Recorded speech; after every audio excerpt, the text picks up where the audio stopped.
Evaluation हमने देखा था। इवेल्यूएशन हमने जाना कि ये इंफॉर्मेशन गैदर करता है, एक प्रोसेस है ये, किसकी, टीचिंग की ही एक प्रोसेस है, उसका एक इम्पोर्टेंट हिस्सा है इवेल्यूएशन हमारा। उसमें हम एनालाइज करते हैं इंफॉर्मेशन को और इंटरप्रेट करते हैं, और उसके बाद में उसको पास या फेल आदि ऐसा बताते हैं, जजमेंट देते हैं ना। यही तो था इवेल्यूएशन। ऑब्जेक्टिव्स इसके देख लिए थे हमने, काफ़ी सारे फंक्शंस भी देखे थे। इसके बाद में हमने पार्ट किया था क्वांटिटेटिव और क्वालिटेटिव टेक्निक्स का। इसी में मैं आपको एक चीज़ ऐड ऑन करके बता देता हूँ कि यहाँ पर जो आपका इवेल्यूशन सिस्टम है वो चार अलग अलग तरीकों से आपका बांटा गया है ना। चार अलग अलग तरीकों से। कैसे? एक तो आपका सामने लिखा हुआ है नेचर के हिसाब से, अकॉर्डिंग टू नेचर, मतलब कि आपको जो इवेल्यूएशन होगा वो किस प्रकार से होगा, नेचर क्या होगा, प्रकृति क्या होगी। एक जो है आपका इंस्ट्रक्शन के हिसाब से, इंस्ट्रक्शनल फैसिलिटी जो दी जाएगी उसके हिसाब से आपका होगा। और एक जो है आपका रेफरेंस के हिसाब से, रेफरेंस के साथ इंस्ट्रक्शनल, और एक रेफरेंस। आगे सारे नाम आएंगे, अभी आपको अगर दिक्कत हो तो कोई दिक्कत है ना, चिंता नहीं करिए, आगे जो है सारे के सारे नाम मिलेंगे आपको रेफरेंस के हिसाब से। और टाइप ऑफ टेस्ट के हिसाब से, टेस्ट किस टाइप का था है ना, उसके हिसाब से। ये चार टाइप करते हैं। अभी हम देख रहे हैं नेचर के हिसाब से। एक्चुअली में देख के आ चुके हैं पहले से। नेचर मतलब कि हम बच्चों को नंबर देंगे या ABCD देंगे, या अच्छा बुरा है ना, एवरेज आदि ये कह के पुकारेंगे। तो अगर अच्छा बुरा एवरेज गुड वेरी गुड ऐसा कहेंगे तो वो क्वालिटी बता रहे हैं हम बच्चे की, तो क्वालिटेटिव टेक्निक्स हो गई वहां पर है ना। ऑब्जर्वेशन हो गया, जिसमें चेकलिस्ट हो गया, रेटिंग स्केल हो गया, क्यूमुलेटिव रिकॉर्ड्स हो गया। और जब हम उसको बच्चे को मार्क्स देंगे है ना, नंबर दे रहे हैं, तो वो क्या है, क्वांटिटी। क्वांटिटी मतलब मात्रात्मक है ना। रिटन हो गया, ओरल हो गया, प्रैक्टिकल हो गया, ये हमारे क्वांटिटेटिव आ गए। ठीक है, इनके बारे में सभी को आज आई थिंक पता है ना। सारी चीजें हमने कर ली थी। फिर आया था इंस्ट्रक्शन के हिसाब से। इंस्ट्रक्शन निर्देश जैसे दिए जाते हैं। निर्देश कब के देंगे सर? निर्देश हम देना होते हैं स्कूल के फर्स्ट डे से। निर्देश मतलब जब टीचिंग अब हो रही है, ये मैं निर्देश दे रहा हूँ आप सभी को। ये जो बातें, निर्देश का मतलब इतना ही नहीं होता कि आप इधर जाओ या उधर जाओ, ये करो वो करो, इतना नहीं होता। निर्देश का मतलब हर एक चीज, वो चीज जो मैं आपको बता रहा हूँ टीचिंग के दौरान, जो भी चीजें आपको कही जा रही है वो सारे इंस्ट्रक्शन ही है मेरी। तो इंस्ट्रक्शन के दौरान, फेजेस ऑफ इंस्ट्रक्शन के दौरान जो होंगे वो है अपने चार टाइप के है ना। इनको हमने डेप्थ में कर लिया था, पूरा अच्छे से समझा था लास्ट टाइम, याद होगा आप सभी को। अब इसमें अगर हमें देखना है, हमें पता है फेजेस कितने होते हैं टीचिंग के। टीचिंग के हमारे 3 फेजेस होते हैं। नाम बताइए जल्दी से। हेमा साहू मैम, हेमा साहू जी, जल्दी से बताइए कि, हाँ सर। हाँ जी प्लीज। ओम, आवाज आ रही है?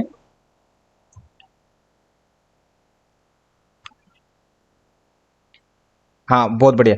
एक प्री होता है अपना, प्री होता है, एक इंटरेक्टिव होता है, इंटरेक्टिव, और एक पोस्ट एक्टिव। बहुत बढ़िया रुचि जी, आपने याद कर लिया। हेमा साहू मैम, आपने भी याद किया क्या इनको तीनों को? 3 फेजेस थे। 3 फेजेस में मुझे अब ये बताइए, अगर टीचिंग के 3 फेज होते हैं, pre active, interactive, post active. Pre active में क्या करते थे हम? जनरली हम प्लान करते हैं, ये इसकी खासियत है।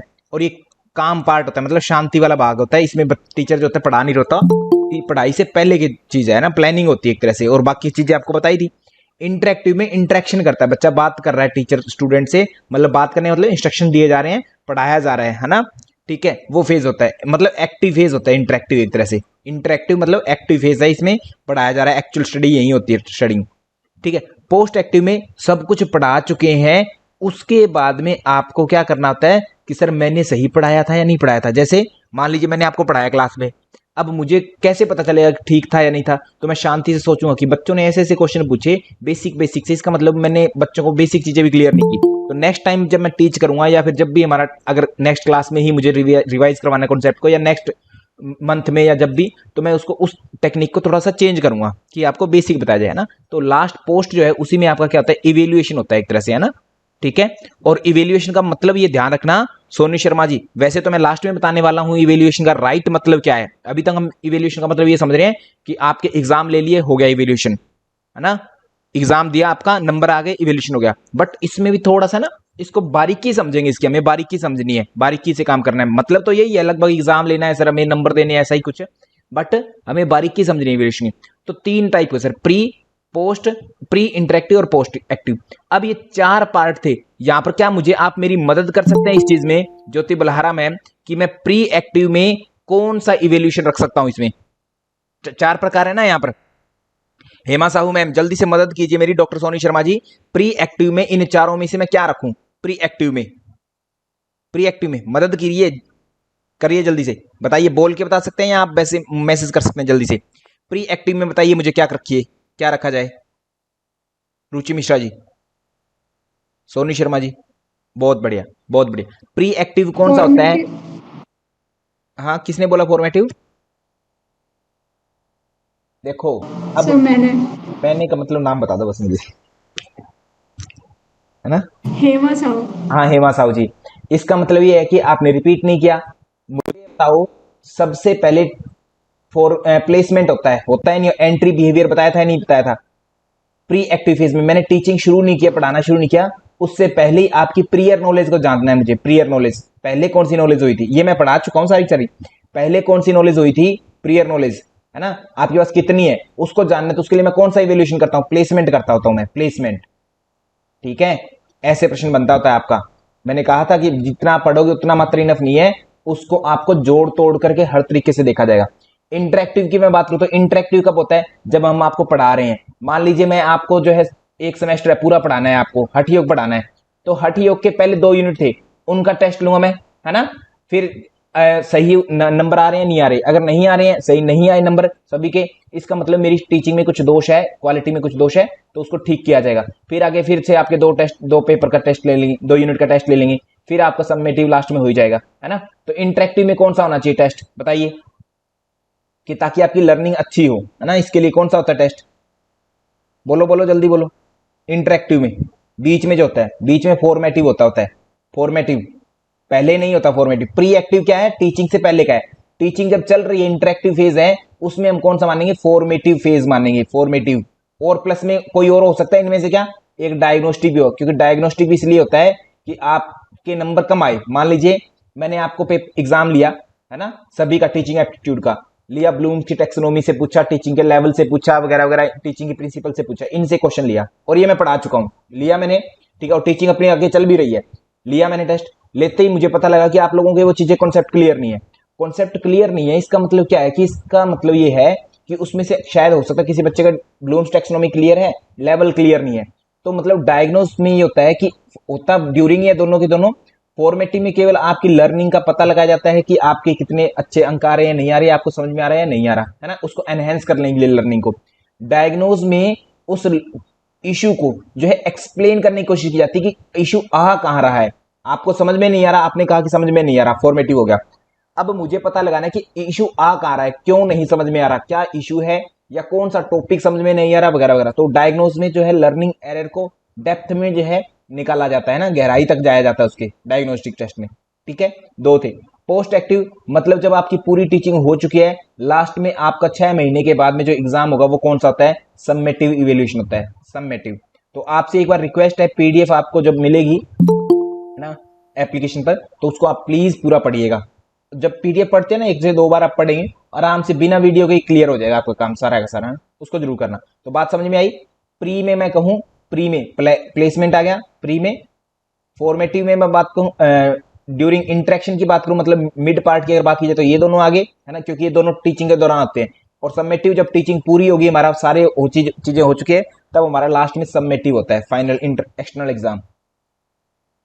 हाँ रुचि मिश्रा जी, जो टॉपिक मैं पढ़ाता नहीं हूँ ना, वो आता ही नहीं है पीडीएफ में। जब तक मैं पढ़ाऊंगा नहीं तब तक नहीं आएगा, धीरे धीरे मैं पढ़ाऊंगा, क्योंकि पीडीएफ हमारी डेली रेगुलर बना भी रहा हूं ना मैं, धीरे धीरे बनाता भी हूँ, तो बाद में पीडीएफ आएगी। ठीक है, बात समझ गए इसको? आगे प्लेसमेंट और इनको देख लिया था हमने। प्लेसमेंट अपना एंट्री बिहेवियर था, है ना, एंट्री बिहेवियर था। ओके, फॉर्मेटिव जो था इंटरनल वैल्यूएशन था। ये चीजें मैंने करवा रखी हैं, इसलिए मैं इनको करवा नहीं जाऊं डेप्थ में, है ना। और डायग्नोस्टिक था, ये क्या था? ये स्टूडेंट की क्या था? प्रोवाइड एक्सप्लेनेशन करता था, एक्सप्लेन करता था पॉसिबल कोज की क्या क्या समस्याएं आ रही है आपकी टीचिंग लर्निंग में, है ना, उसको समझा रहा था। सबमेटिव एक्सटर्नल इवेल्यूशन बोल रहे थे, बाकी तीनों को हम इंटरनल बोल सकते हैं। क्यों? क्योंकि सर वहां पर जो है ना, एक तरह से हमारे टीचर हमें पढ़ा रहा है, लगभग वही एग्जाम लेता है। वैसे भी इवेल्यूशन का मतलब होता है कि टीचर खुद जो पढ़ा रहा है वही इवेल्युएट करे, तो अच्छी बात है। अगर ऐसा नहीं हो पा रहा है कि टीचर नहीं पढ़ा रहा, तब जाकर के सेकेंडरी जो एजेंसी है, एक्सटर्नल एजेंसी है, वो करवा सकते एग्जाम। अदरवाइज हमेशा इवेल्यूएशन का ही सिद्धांत है कि टीचिंग लर्निंग का क्योंकि हिस्सा है, और टीचिंग कौन कर रहा है? टीचर। तो टीचर ही इवेल्युएट करे स्टूडेंट को, क्योंकि वो बेटर तरीके से जानता है अपने स्टूडेंट को कि उसने किस तरीके से पढ़ाया है, क्या क्या उसके ऑब्जेक्टिव थे शुरुआत में कि मुझे ये पढ़ा देना है, और क्या वो उन चीजों को अचीव कर पाए नहीं कर पाए स्टूडेंट, है ना। तो इसलिए ये होता है समेटिव, हमारा पूरी स्टडी हो चुकी तब होता है। हो सकता है टीचर ले ले या हो सकता है एक्सटर्नल एजेंसी ले सकती है, इसलिए इसको एक्सटर्नल इवेल्यूएशन बोलते हैं। बाकी सारे इंटरनल है तीनों के तीनों, ठीक है जी।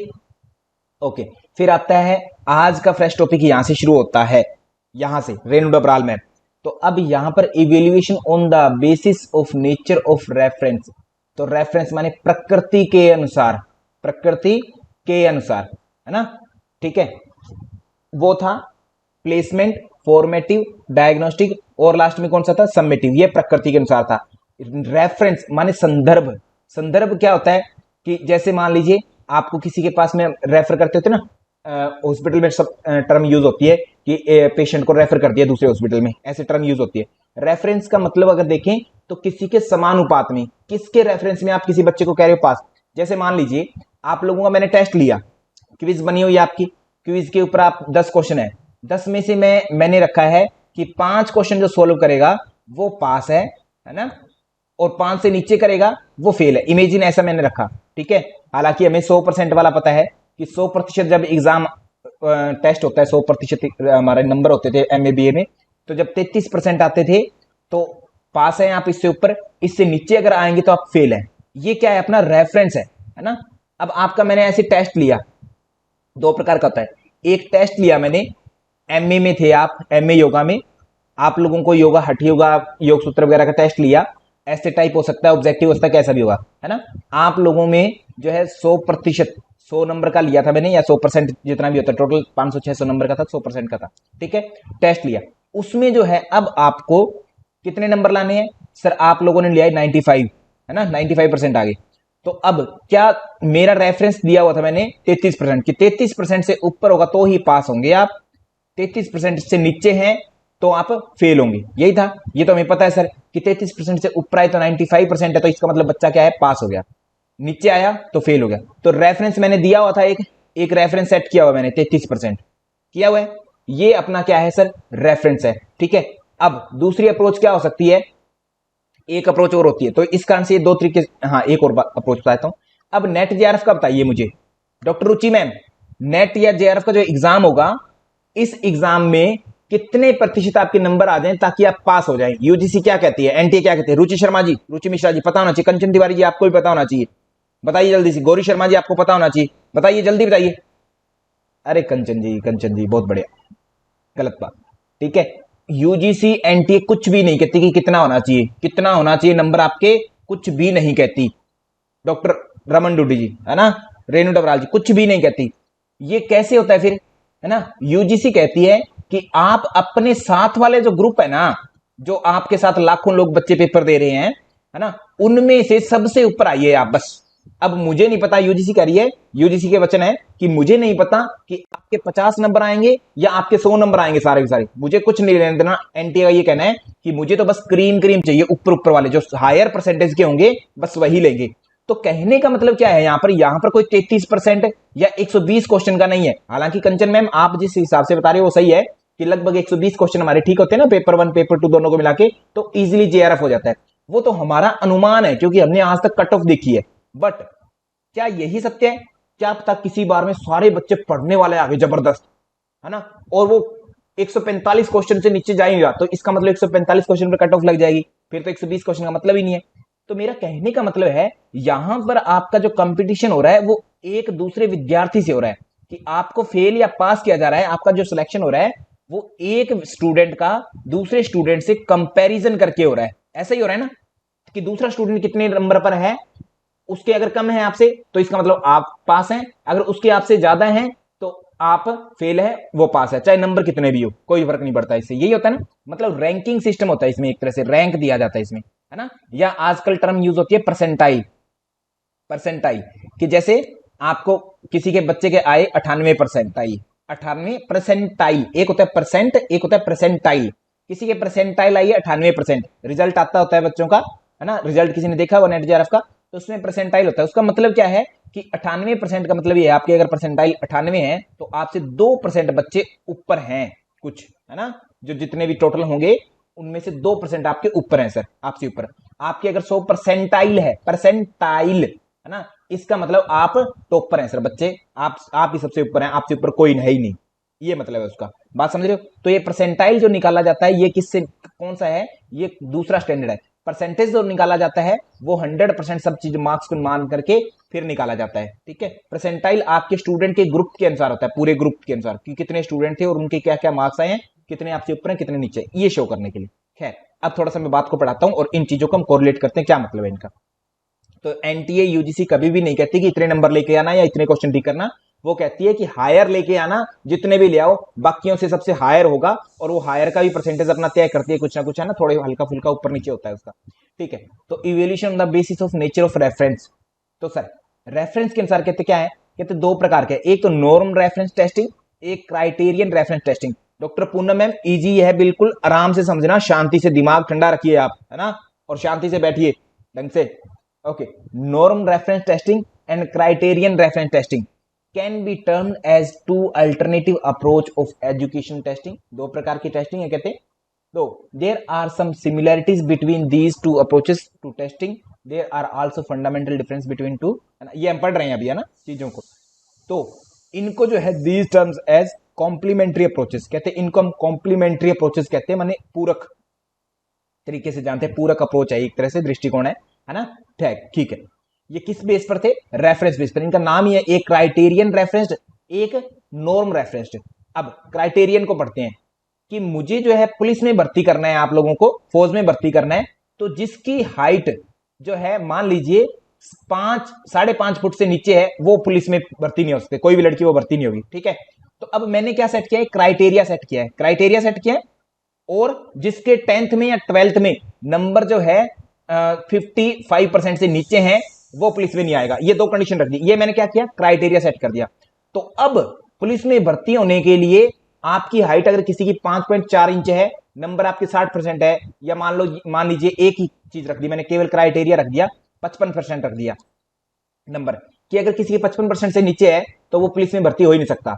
तो अब देखिए मार्कशीट, किसी के 60 थे, किसी का 80 थे, सबका सिलेक्शन हो गया। 54% था, नहीं हुआ सिलेक्शन, सिंपल। क्या किया गया, क्राइटेरिया रखा गया, ठीक है। सेम आपके एमए में आपका टेस्ट हुआ, टीओगा का पेपर हुआ है ना, 100 नंबर का, उसमें से 33% से नीचे किसी के नंबर आए, 100 नंबर का था, 33 नंबर आपका क्राइटेरिया था कि 33 से नीचे आए तो आप फेल है, किसी के 32 आए तो फेल था, 33 आए या 33 प्लस आए जिसके भी, वो सारे पास थे। एक क्राइटेरिया सेट किया हुआ था, है ना, क्राइटेरिया, इसलिए इसका नाम क्या है, क्राइटेरियन रेफरेंस्ड इवैल्यूएशन। पुलिस में भर्ती होना था, 5.5 फुट हाइट जिसकी नहीं है वो अंदर सिलेक्शन नहीं होगा। तो बहुत सारे बच्चे थे जिनकी 5.4 थी, सबका कैंसिल। 5.5 प्लस जिसकी भी हाइट थी, उन सबका सिलेक्शन हो गया पुलिस में। ये क्या है, क्राइटेरिया सेट किया हुआ है, मतलब एक तरह का इवेल्युएशन। ये आपके एग्जाम में हो सकता है, सिलेक्शन प्रोसेस में किसी भी तरीके, मतलब इवेल्युएशन जो होता है सिलेक्शन के लिए भी होता है, एग्जाम के लिए भी तो होता ही है, ठीक है। तो उस लिए होता है। तो किसने यूज किया था क्राइटेरियन रेफरेंस इवेल्युएशन, ग्लासर ने first use this term criterion reference test to describe the learners achievement on a performance continuum, है ना। कहते उन्होंने ये प्रयोग किया था ग्लेसर ने 1963 में, एक विद्यार्थी की उपलब्धि को दर्शाने के लिए, ठीक है। ओके, इसको हिंदी में बोलते हैं मानदंड संदर्भ परीक्षण, ठीक है जी। इंग्लिश वाला याद रख लेंगे तो इजी रहेगा, क्योंकि हिंदी में नाम आपको बार बार डिफरेंट मिलते हैं। क्राइटेरियन रेफरेंस, क्राइटेरिया समझ गए कि एक क्राइटेरिया सेट कर दिया, जैसे किसी व्यक्ति के 95% नंबर आए, ये क्राइटेरिया है सर, है ना, वो पास है, ऑब्वियस ही बात है, 100% में से आ रहे हैं। किसी के मान लीजिए 98 नंबर आ रहे हैं, या 98 जो 1 मिनट में जो है 58 वर्ड जो है टाइप कर सकता है, किसी की तरीके की क्वालिटी है। तो ये सभी का क्राइटेरिया एक तरह से, कितना कितना कौन कौन अचीव कर रहा है, सिंपल है, अपने आप में इंडिविजुअल हो गया सभी का, ठीक है। और जैसे मान लीजिए 33% मैंने सेट किया, तो इससे ऊपर है तो वो पास है, इससे नीचे तो फेल है, क्राइटेरिया सेट किया हुआ है। ये मतलब है किसी को इवेल्युएट करने का, पास या फेल करने का, ठीक है जी। या 58 वर्ड है, 60 वर्ड होते पर मिनट, तो आप जो है आपका सिलेक्शन हो जाता है टाइपिंग में, अदरवाइज आपका सिलेक्शन नहीं होगा। मतलब इस तरीके से सभी का अलग अलग हो सकता है। फिर आता है इसकी स्पेशलिटीज, इसके फीचर्स क्या क्या है। कहते हैं criterion reference test is used to find an individual status with respect to a defined achievement domain. कहते हैं पहले से हमने डिफाइन कर रखा है एक अचीवमेंट, कि मैंने जितना भी आपको पढ़ाया है उसके आधार पर आपका 100 नंबर का टेस्ट होगा। इसमें से जिस बच्चे ने 50 नंबर निकाल लिया या 80 नंबर जो ले आया, इसका मतलब मैं ये समझूंगा कि उसको समझ में आया है अच्छे से, यानी उसको मैं क्या कहूंगा, बहुत समझदार है, हाईली एजुकेटेड या हाईली, है ना, अंडरस्टैंड हुआ है, टॉपिक को अचीव किया है, जो मैंने अचीवमेंट जो थी है अच्छी की है उसने। इससे कम मारे तो इसका मतलब उसने अचीव नहीं किया, मतलब फेल है, मतलब अच्छे ढंग से नहीं पढ़ा हो। तो किसी विद्यार्थी का, इंडिविजुअल कोई व्यक्ति है, उसका जो ऑलरेडी हमने डिफाइन कर रखा है कि हमने 33% नंबर सेट कर रखे हैं कि इससे अगर कम आते तो उस बच्चे ने कुछ भी नहीं पढ़ा, उसको कुछ भी नहीं आता, ये मतलब है उसका। ठीक है, तो अचीवमेंट हमारा हुआ या नहीं हुआ, इसके लिए हम क्या करते हैं, क्राइटेरियन रेफरेंस टेस्ट यूज करते हैं। इस लाइन का बहुत महत्व है, एक एक शब्द इसका समझना है आपको, पढ़ना तो है ही है, साथ में समझ के चलना है। In the above statement, there is no reference to performance of other members of the group, कि इसमें दूसरे ग्रुप के साथ नहीं देखा जाता। जैसे ज्योति बल्हारा मैम, आपने एग्जाम दिया नेट का, रुचि जी आपने भी दिया, है ना, गौरी मैम आपने दिया, हिमा जी आपने दिया, चारों में से मुझे दो ही बच्चे चाहिए, और दो बच्चे मुझे ये, ऐसे मैं ये नहीं कहूंगा दो बच्चे चाहिए, तो मैं ये नहीं कहूंगा कि मुझे जो है 50% जिसके नंबर आ गए वो ले लूंगा ना, ऐसे कहा तो हो सकता है सभी चारों के 50% आ गए, तो फिर मैं किसका चयन करूंगा। तो अब मैं यहां कहूंगा कि जो भी हाई क्वालिटी वाला है आप में से, जिसके हाईएस्ट नंबर है वो मुझे चाहिए। तो चारों में से ऑब्वियस सी बात है सर, दो के हाई रहेंगे, मतलब कि सीक्वेंस में रहेंगे, चारों के बहुत रेयर चांसेस है कि बराबर आ जाए, रेयर चांस है ना, रेयर ऑफ रेयरेस्ट। ठीक है, अदरवाइज तो ऊपर नीचे रहेंगे, तो दो मैं पहले दो किसी को भी सिलेक्ट कर लूंगा उस तरीके से, है ना। तो वो कहते हैं इसमें ग्रुप को नहीं देखा जाता, यहां पर ग्रुप नहीं देखा जाता, ग्रुप कहीं और देखा जाएगा। क्राइटेरियन में एक लिमिट आपने सेट कर रखी है कि 33% वाला व्यक्ति मुझे चाहिए, बस इससे ऊपर के चाहिए सारे। तो इससे ऊपर के जितने भी बच्चे होंगे, चाहे एक हो चाहे हजार हो, या सारे के सारे आ जाए, तो सारे सिलेक्ट हो जाएंगे क्राइटेरियन में, तो ना ग्रुप वाला कहीं और होगा। तो इसमें क्या है कि ग्रुप के साथ कंपेयर नहीं किया जा सकता। No reference to the performance of other members of the group, कि ग्रुप के मेंबर्स के साथ में आपका जो है कंपैरिजन नहीं होता कि अदर का कितना आया है, आपसे कम है या ज्यादा है ना, ऐसा बिल्कुल नहीं देखा जाता। बस जो क्राइटेरिया था उसके हिसाब से आपको पास या फेल किया जाता है। ठीक है जी। 10, criterion reference evaluation determine an individual status with reference to well defined criterion behaviour, कि इसमें एक पहले से डिफाइन किया रहता है एक क्राइटेरिया, है ना, बिहेवियर, या जो भी आपको बिहेवियर नापना, तो बिहेवियर के लिए या फिर आपके कुछ किसी भी चीज के लिए एक मार्क्स या लिमिट आपकी डिसाइड की हुई है, उसके हिसाब से आपका जो है इवेल्यूशन किया जाता है। There are clearly specified learning outcome which act as reference, है ना, जो कि एक मानदंड के रूप में कार्य करते हैं, उनका जो है यहाँ पर जो है इवेल्युएट किया जाता है उनको। ठीक है, ये बात मुझे लगता है समझ में आ गई। अगर नहीं समझ में आई तो जब हम अगला टेस्ट पढ़ेंगे तो वो क्लियर हो जाएगा। The purpose of criterion reference evaluation और test is to assess the objectives and that's why it is termed as objective based test. इसको क्या बोलते हैं, ऑब्जेक्टिव बेस्ड टेस्ट भी बोल सकते हैं। जैसे मैंने आपको बताया कि आपका 100 नंबर का मैं एग्जाम लूंगा, ठीक है, ओके, नंबर 100 क्वेश्चन आएंगे, 100 नंबर के होंगे।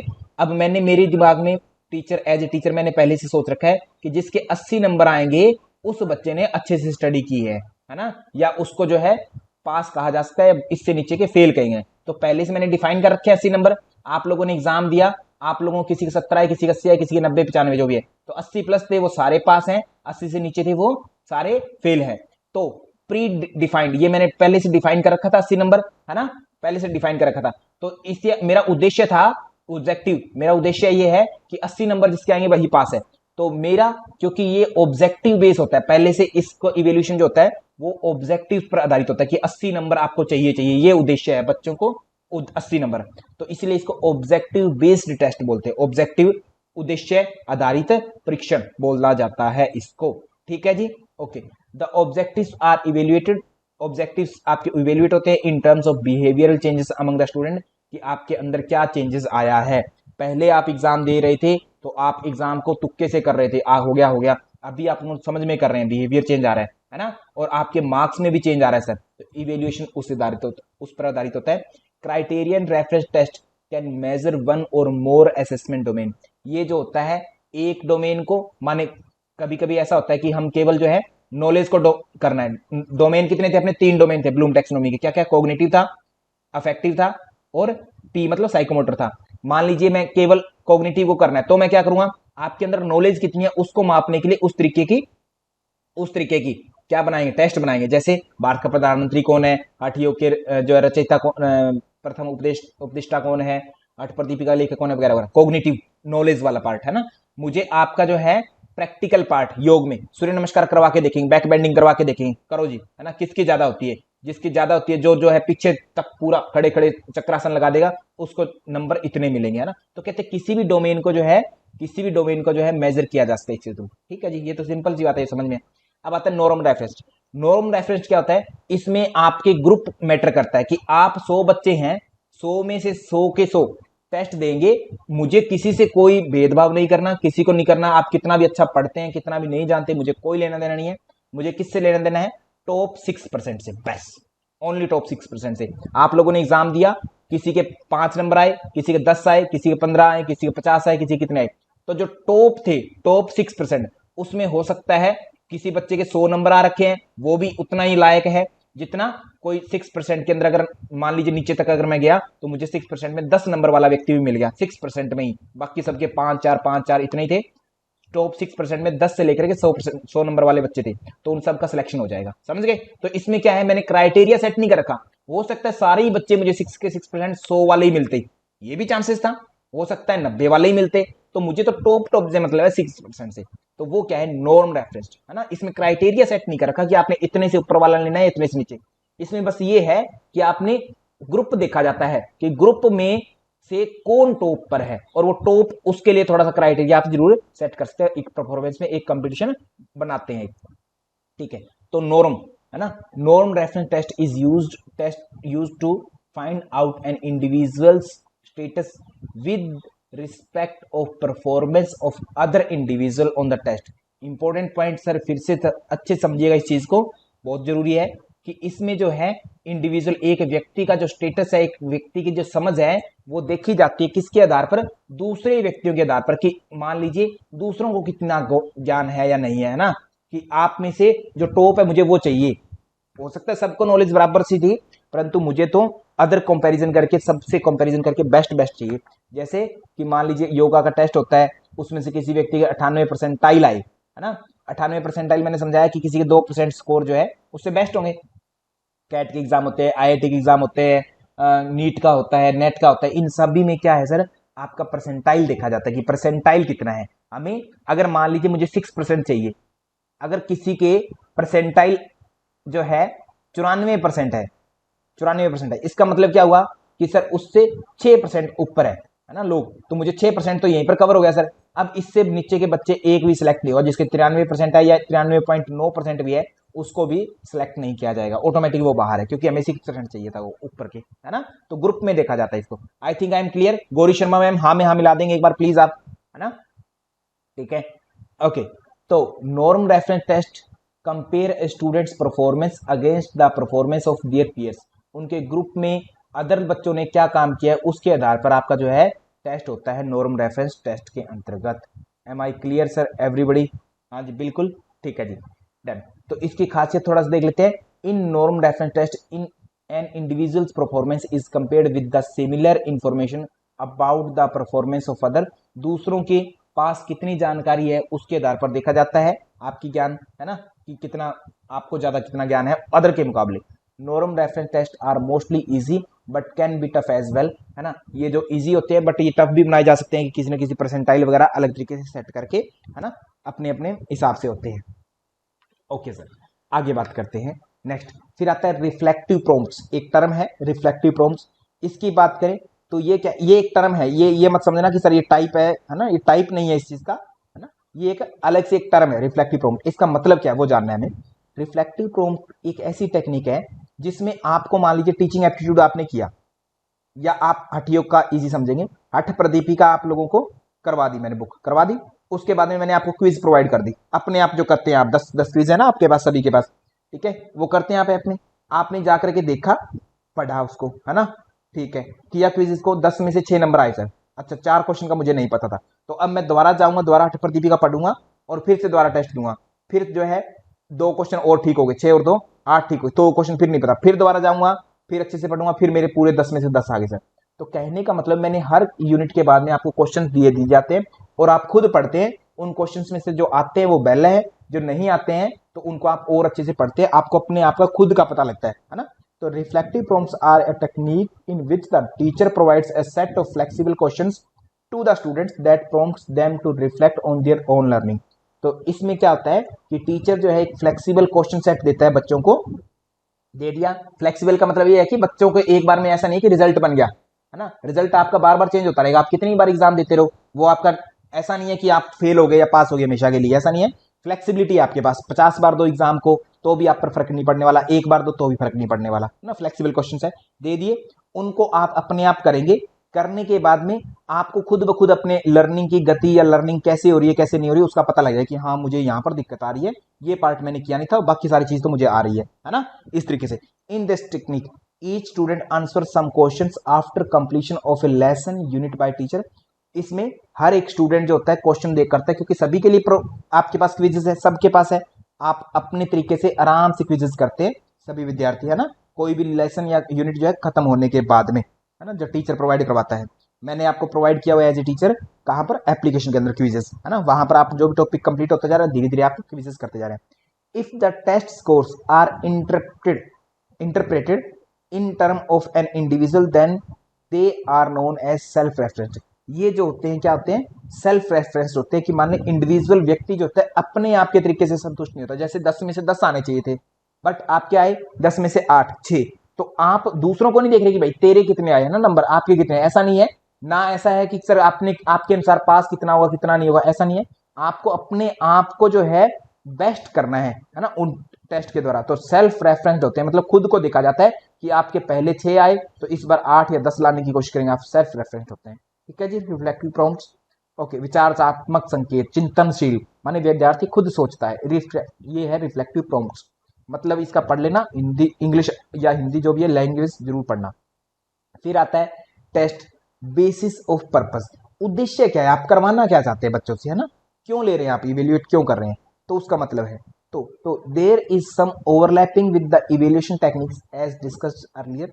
पर्पस स्पेसिफिक कैटेगरी होती है ये, है ना। Include test designated design to achieve a specific purpose of evaluation. Evaluation से आप करना क्या चाहते हैं, क्या इवेल्युएशन से केवल आप बौद्धिक क्षमता जानना चाहते हैं कि बच्चे की आईक्यू लेवल कितना है, क्या आप इवेल्युएशन इसलिए कर रहे हैं कि बच्चे का आप सिलेक्शन कर लें किसी चीज के लिए, है ना, जैसे पुलिस वगैरह आर्मी के लिए, क्या आप बच्चे की ये जानना चाह रहे हैं कि किसी बच्चे को कोई चीज कितनी आती है। मान लीजिए हम योग के सभी विद्यार्थी हैं, अब हमारा टेस्ट नॉर्मली एक टीचर लेता है, एक यूनिवर्सिटी लेती है, कहीं पर भी, है ना, कर लेते हैं ना कि गीता जयंती पर गीता के ऊपर जो है प्रश्नोत्तरी है, उसमें हमें कहीं सिलेक्शन नहीं होना, कुछ नहीं होना, है ना, बस हमारी क्वालिटी चेक हुई कि गीता के बारे में आपको ज्ञान कितना है, और उसके हिसाब से उपहार वगैरह दे देंगे हमें, मतलब क्वालिटी जांचनी है उनको।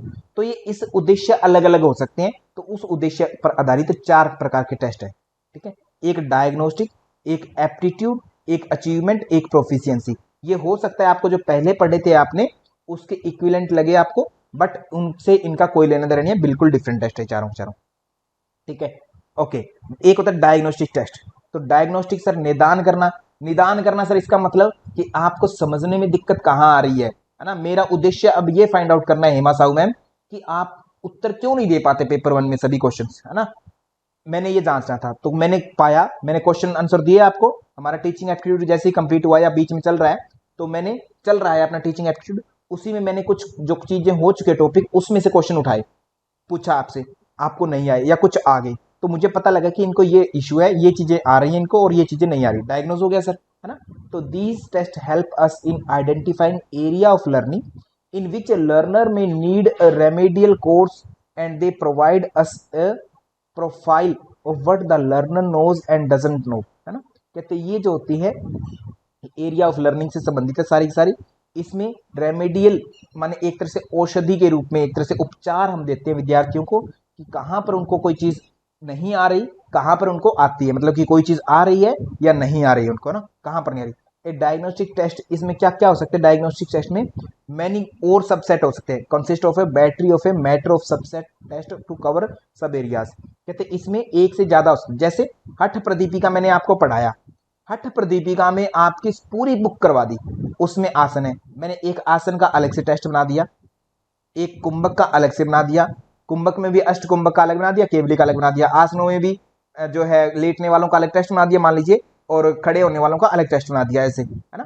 और आगे जो है कुंभक के बाद मुद्राओं का अलग बना दिया, है ना, नादानुसंधान का अलग बना दिया, टेस्ट 4 बन गए। ठीक है, हठ प्रदीपिका का मुझे टेस्ट लेना था बट मैंने 4 अलग टेस्ट बना दिए। अब पाया कि आसन तो आपके क्लियर हो गए, इसमें तो नंबर अच्छे आ रहे हैं, कुंभक में आपके नंबर सभी के जो है कम कम आ रहे हैं, है ना। ये इसका मतलब ये समझ नहीं आया, तो इसको मैं डायग्नोज कर लिया मैंने सबसेट बना दिए, ये एक ही टेस्ट लेना था हठ प्रदीपिका का, उसके छोटे छोटे टेस्ट बना दिए अलग अलग, तो पता लगा कि कुंभक समझ में नहीं आए तो इनको अच्छे से समझा दिया, तो ये होता है आपका सबसेट, है ना। तो डायग्नोस्टिक में क्या है, आपके लर्नर की जो एरिया ऑफ लर्निंग से रिलेटेड है, तो लर्निंग में क्या आपको समझ में आ रही है चीजें और क्या नहीं आ रही है उसको जांचने के लिए होता है, क्लियर, डायग्नोज करने के लिए। एप्टीट्यूड टेस्ट होता है, जैसे मैंने कहा टीचिंग एप्टीट्यूड, तो टीचिंग एप्टीट्यूड, टीचिंग कितनी आपको आ रहा है नहीं आ रहा, टीचिंग में जो एक स्पेसिफिक एरिया है, स्पेसिफिक कोर्स है, उसके बारे में जानना, स्पेसिफिक, है ना। तो एप्टीट्यूड टेस्ट बेसिकली सर्व ए प्रिडिक्टिव फंक्शन, एक प्रेडिक्टिव, एक पूर्वानुमान होते हैं। जैसे आपको मैंने क्या पढ़ाया, टीचिंग एप्टीट्यूड, या आपको जो है नॉलेज आईक्यू के बारे में मुझे जानना है कि आप कितना किसी चीज को समझ सकते हो, तो आगे आप लोग रिसर्च को कितना समझ पाओगे, कंप्यूटर को कितना समझ पाओगे, उसके लिए मैंने क्या किया, आपका आईक्यू टेस्ट ले लिया एक, है ना, कि हाँ जी इतना आपकी बेसिक सेंस इतनी है तो आप आराम से कर लोगे। या फिर आपका फैशन डिजाइनिंग के रूप में कर लिया, फैशन डिजाइनिंग के रूप में, ठीक है, मुझे फैशन डिजाइनर चाहिए एक, तो इसके लिए मैंने आपका टेस्ट लिया नॉर्मली कि आपको कपड़ों की कितनी समझ है, कपड़ों के रंग आदि के बारे में कितना पता है, कपड़ों के जो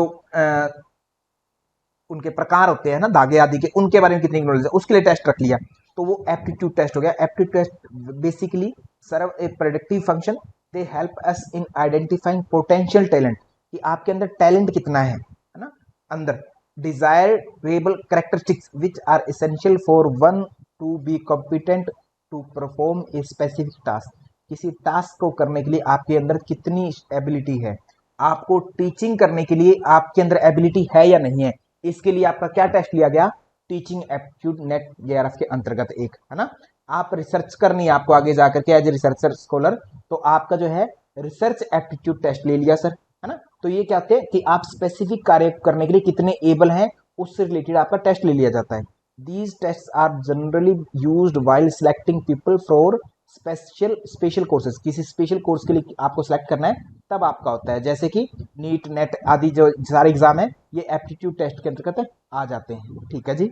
इसके बाद में अचीवमेंट, अचीवमेंट का मतलब होता है कि उपलब्धि परीक्षण, आपने उपलब्ध कितना किया, माने एक तरह से कि आपका जो है एग्जाम हुआ, है ना, कंडक्ट करवाया, पेपर हो गया, पेपर के बाद में अब आपको पूरा सिलेबस पढ़ा दिया है मैंने सारा का सारा, 6 महीने आपके लगे, लगने के बाद में आपको पूरा पढ़ाया, और अब मुझे जानना है कि आपको जो मैंने पढ़ाया है ना सारा का सारा, उसमें से कितना आपको आता है कितना नहीं आ रहा, कहां पर दिक्कत है, तो अचीव क्या किया आपने उसके लिए होता है। तो अचीव क्या किया ये कैसे पता लगेगा, कब होना चाहिए, क्या बीच में होगा क्या, नहीं सर ये सबसे लास्ट में होना चाहिए, है ना। तो इट मींस अचीवमेंट टेस्ट सबसे लास्ट में होता है। As the name indicates such test aim to measure the extent to which the objectives of a course have been achieve, ना, कि कितना जो हमारा उद्देश्य था किसी कोर्स को टीच करने का वो विद्यार्थियों ने कितना अचीव किया। The usual end of course exam may be taken as a typical example of an achievement test, कि जब एंड ऑफ कोर्स होता है किसी भी कोर्स को आप एंड हो जाता है पूरा पढ़ा दिया आपको, और उसके लास्ट में जैसे मान लीजिए 6 महीने की परीक्षा करते हैं आपकी या पूरे एक लास्ट में होती है, वो वाली जो है अचीवमेंट टेस्ट लगती है। जो पहले आपने 4 टेस्ट पढ़े थे, प्लेसमेंट, फॉर्मेटिव, डायग्नोस्टिक और एक लास्ट में कौन था, समेटिव, उनमें से इसको किससे आप कोरिलेट कर सकते हैं, अगर समझने के लिए आप समझे तो किससे कोरिलेट कर सकते हैं, ज्योति मैम, कंचन जी जल्दी बताइए, कंचन मैम। सबमिटिव। अरे बहुत बढ़िया, है ना, सबमिटिव। हाँ बहुत बढ़िया। फॉर्मेटिव क्यों होगा भाई, समेटिव होगा ना, लास्ट में होगा ना, बहुत बढ़िया, सबमिटिव से होगा, ठीक है। इनको देखो आराम से हो जाएगा, बिल्कुल इजी कॉन्सेप्ट है ये। और एक और मैं बात बताता हूँ, आपकी बुक्स में ना जो चीजें हैं जो मैं पढ़ा रहा हूँ वो मैं थोड़ा डेप्थ में पढ़ाता हूँ ताकि आपका कॉन्सेप्ट अच्छे से डेवलप हो। बुक में ओवरव्यू ओवरऑल छोटी छोटी चीजें दी गई है कुछ कुछ, तो उनको मैं और डेप्थ में ले जाता हूँ ताकि आपकी चीजें जहन में अच्छे से बैठ जाए, कॉन्सेप्ट बन जाए, और फिर एग्जाम में हम कहीं भी मात ना खाएं, है ना, ये मेरी कोशिश रहती है, ठीक है।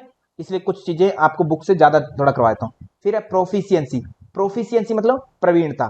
कॉल सेंटर के बारे में कुछ पता है हिमा साहू मैम, कॉल सेंटर वगैरह पर आप जानते हैं, जॉब करने किसी को मान लीजिए, है ना, इंग्लिश में जो कस्टमर केयर होता है हमारा बात करता है हमसे, कॉल सेंटर, तो उसकी जॉब निकलती है, तो जॉब निकलती है तो वो कहते हैं प्रोफिशिएंसी इन इंग्लिश, है ना।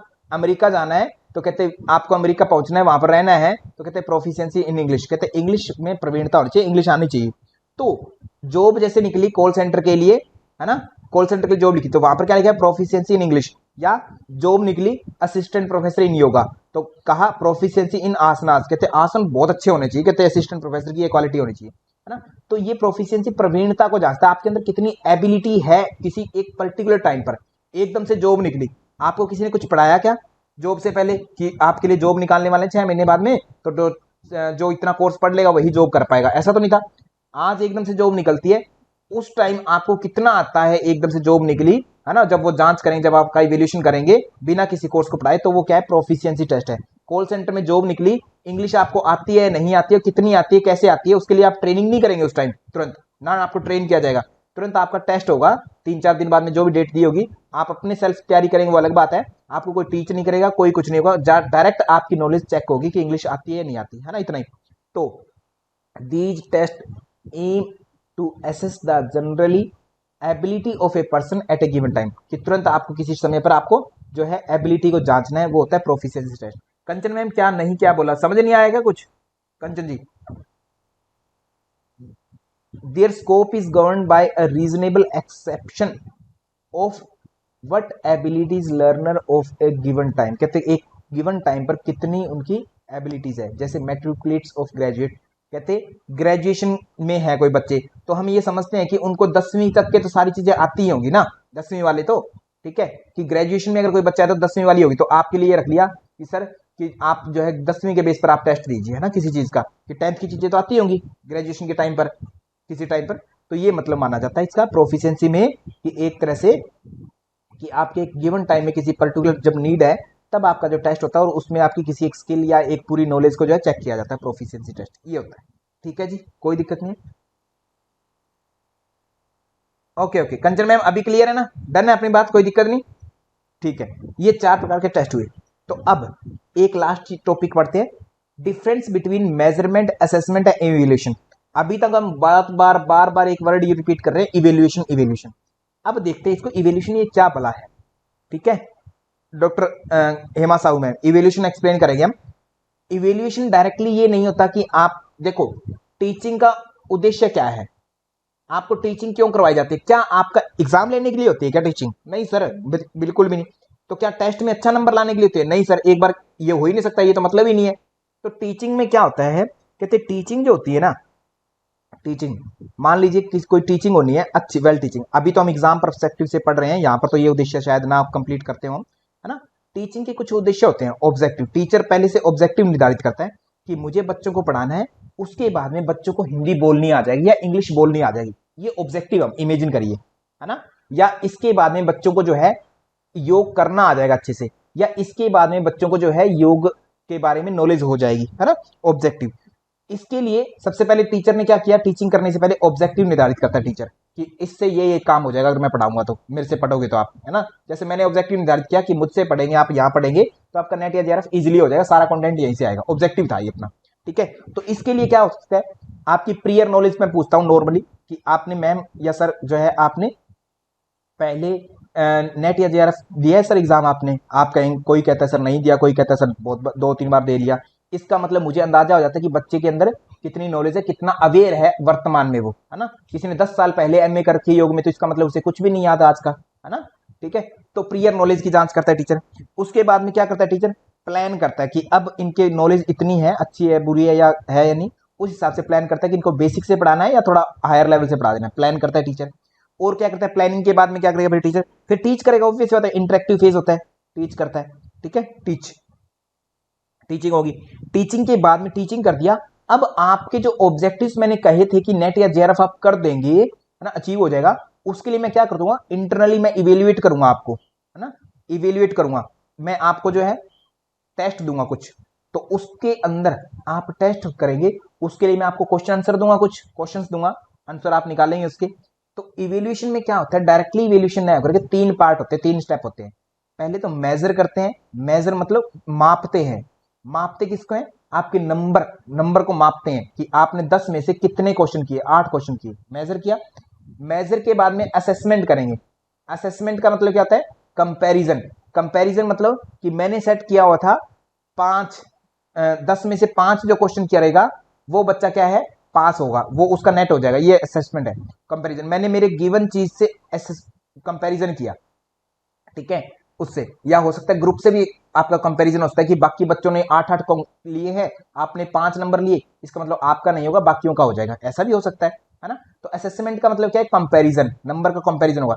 फिर लास्ट में एक बात कही जाएगी कि आप पास हैं या फेल है, नंबर जजमेंट होगा।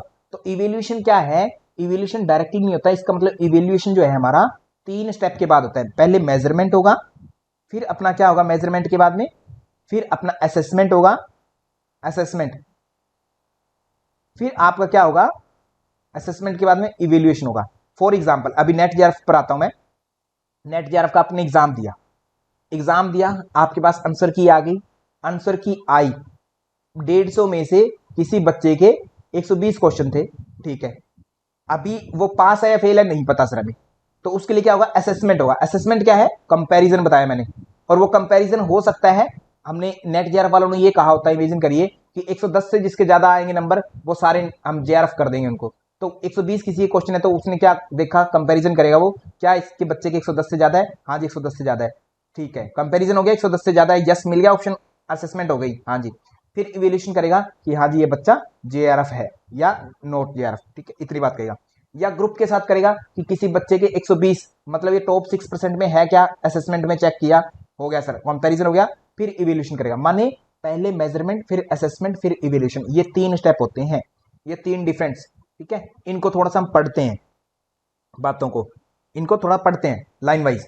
तो measurement is quantitative description of ones performance, किसी की परफॉर्मेंस है उसको क्वांटिटेटिवली मेजर करते हैं, क्वांटिटेटिव नंबर में जब देखते हैं तो वो क्या है, हमारा मेजरमेंट है। फॉर एग्जाम्पल एक छोटा सा एग्जाम्पल और देता हूं मैं आपको समझाने के लिए।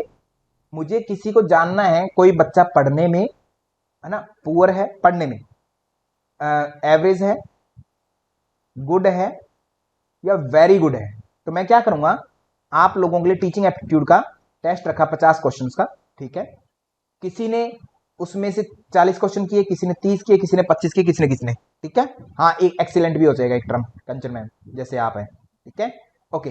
तो किसी ने 40 की, किसी ने 30 की, किसी ने कुछ किए, तो 50 में से 40 नंबर आए, नंबर न्यूमेरिक, तो वो मेजरमेंट था नंबर तक, ठीक है।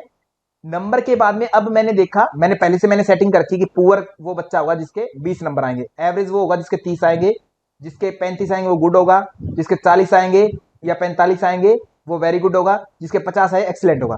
तो 40 नंबर आए, नंबर तक आए, तो मेजरमेंट किया मैंने, आपका केवल मेजरमेंट हुआ है, ठीक है। मेजरमेंट के बाद में मैंने कंपैरिजन किया कि ये 40 नंबर किस में हो सकते हैं, 40 नंबर सर गुड और वेरी गुड के बीच क्या, मतलब एक तरह से मैं ये कहता हूं कि गुड है बच्चा, वेरी गुड तक तो नहीं पहुंचा, गुड है। तो जब मैंने ये कहा कि बच्चा हमारा गुड है स्टडी पढ़ने में, तो गुड हुआ, इसका मतलब मैंने इवेल्यूशन अब किया है कि गुड है वो बच्चा। नंबर देना इज नॉट इवेल्यूशन, इवेल्यूशन क्या हुआ, उसके बारे में आप जजमेंट करते हैं फाइनली, वो है इवेल्यूशन। क्या अब सोनी शर्मा मैम बात को हम समझ पाए, evaluation is not only numbers या नॉट ओनली एग्जाम या नॉट ओनली आपका जो क्या कहते हैं फर्स्ट सेकंड थर्ड रैंक, इतना नहीं है।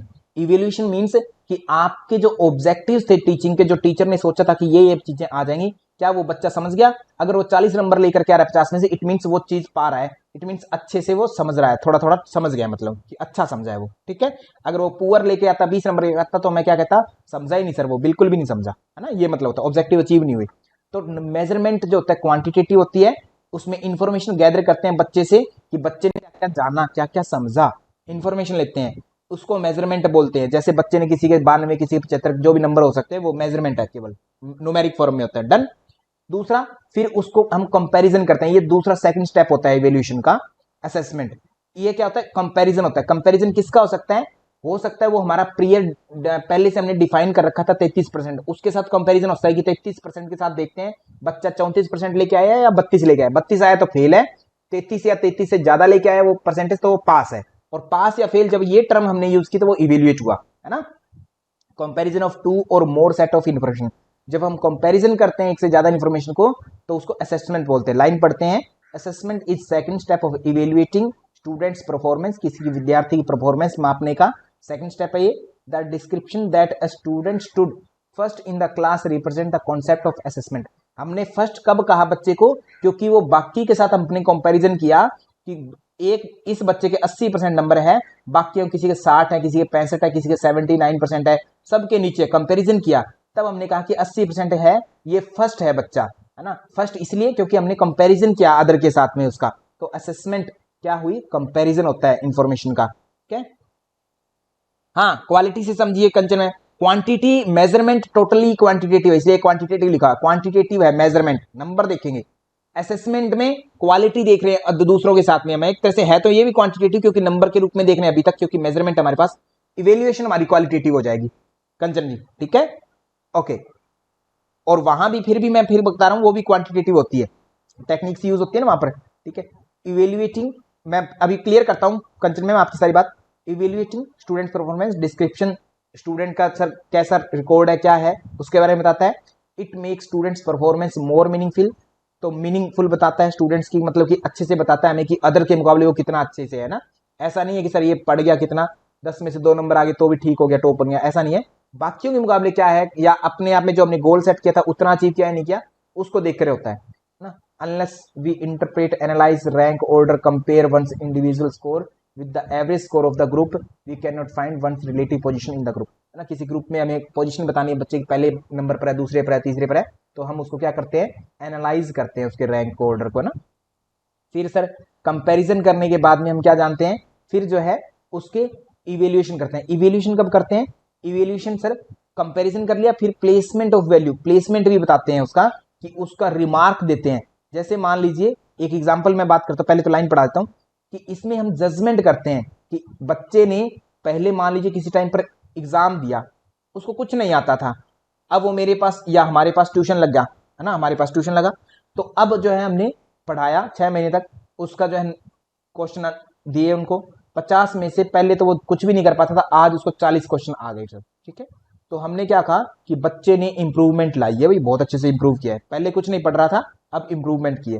तो हम जब ये कहेंगे इंप्रूव्ड सिग्निफिकेंटली, है ना, तो इसका मतलब क्या है कि सर पहले से वो बहुत अच्छे से पढ़ा है, यानी टीचर से अच्छे से पढ़ाया है ना, ऑब्जेक्टिव्स पूरे हुए।